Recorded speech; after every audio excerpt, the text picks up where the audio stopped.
आखिर क्यों south Indian के लीडर्स डीलिमिटेशन पर विरोध जता रहे हैं? एक ऐसा विरोध जो आज के समय का सबसे बड़ा पॉलिटिकल मुद्दा बन चुका है। Hello and welcome back to our channel daily Gyan. South leaders के अपोज को समझने के लिए जानते हैं कि आखिर उन्होंने साउथ में ऐसा क्या अलग करके दिखाया है जिसकी वजह से उन्हें लगता है कि डीलिमिटेशन उन पे हो रहा एक अन्याय है। तो चलिए शुरू करते हैं। साउथ इंडियन स्टेट्स जैसे तमिलनाडु, केरला, कर्नाटका, आंध्र प्रदेश एंड तेलंगाना कंसिस्टेंटली अलग अलग रीजन्स में आउट परफॉर्म कर रहे हैं।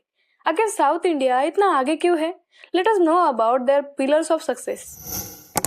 साउथ इंडियन स्टेट्स ने दीवारों से ज्यादा इंसानों पर खर्च किया है, जैसे कि एजुकेशन। अब केरला को ही ले लीजिए। केरला ने 100% लिटरेसी रेट का टारगेट बहुत पहले ही अचीव कर लिया था और रिसेंटली उनके 2026 बजट में उन्होंने वो कर दिखाया जो आज तक की एक हिस्टोरिकल अनाउंसमेंट है। उन्होंने ग्रेजुएशन तक की एजुकेशन को एकदम फ्री ऑफ कॉस्ट कर दिया है, मतलब अब ग्रेजुएशन तक की पढ़ाई बिल्कुल मुफ्त। वही तमिलनाडु ने मिड डे मील शुरू किया है ताकि गरीब बच्चे स्कूल आए। इसका नतीजा ये हुआ कि आज इंडिया के सबसे ज्यादा इंजीनियर्स एंड डॉक्टर्स वहीं से आते हैं।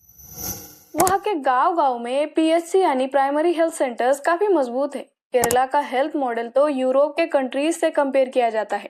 वहाँ के लोग नॉर्थ इंडिया के मुकाबले ज्यादा साल जीते हैं।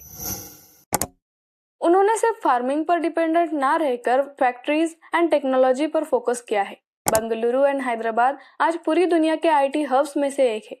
गूगल, माइक्रोसॉफ्ट एंड एप्पल जैसे कंपनीज वहां से अपना काम चला रहे हैं। तमिलनाडु के चेन्नई को डेट्रॉइट ऑफ एशिया कहा जाता है। क्यों? क्योंकि इंडिया की सबसे ज्यादा गाड़ियां एंड अब आईफोन्स भी वही बनते हैं। उन्होंने पोर्ट्स को इस्तेमाल करके एक्सपोर्ट को बढ़ावा दिया है।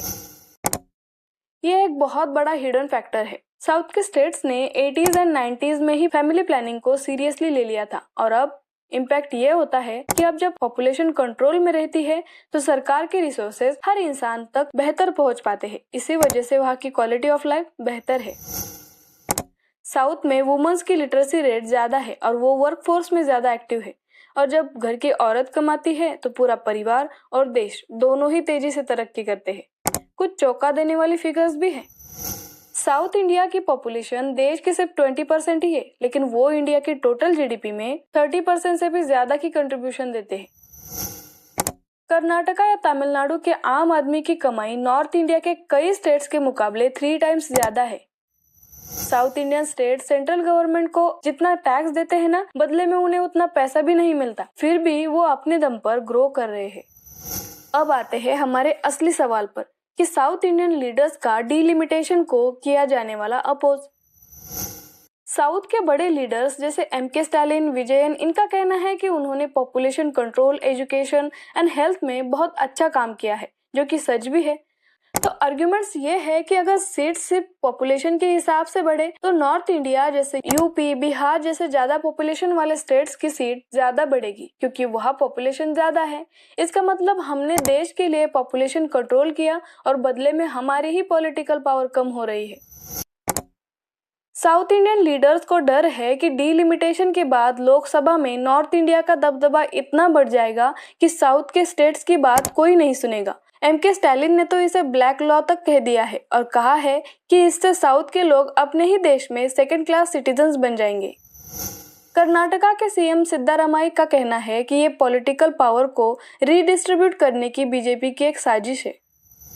तेलंगाना के सीएम रेवन्नाथ रेड्डी ने एक नया और वायरल होने लायक आइडिया दिया है। उन्होंने कहा है कि सीट सिर्फ पॉपुलेशन पर नहीं बल्कि इकोनॉमिक परफॉर्मेंस पर भी होनी चाहिए। जो स्टेट्स देश को ज्यादा टैक्स दे रहे हैं उनकी वॉइस पार्लियामेंट में ज्यादा होनी चाहिए।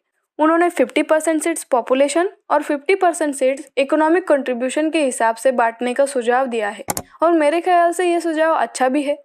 इन सब से मेरे मन में तो बहुत सारे सवाल उठ रहे हैं। क्या पॉपुलेशन कंट्रोल करने वाले और जीडीपी में हाईएस्ट कंट्रीब्यूशन रखने वाले स्टेट्स को पार्लियामेंट में कम सीट मिलना सही है?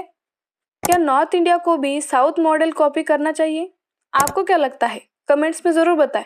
अगर हमारा काम आपको पसंद आता है तो वीडियो को लाइक और ज़्यादा से ज़्यादा शेयर करके डेली ज्ञान को सब्सक्राइब जरूर करें ताकि ऐसे और इन्फॉर्मेटिव वीडियोस हम आपके लिए ला सके। तब तक stay safe, stay tuned. Many thanks for watching.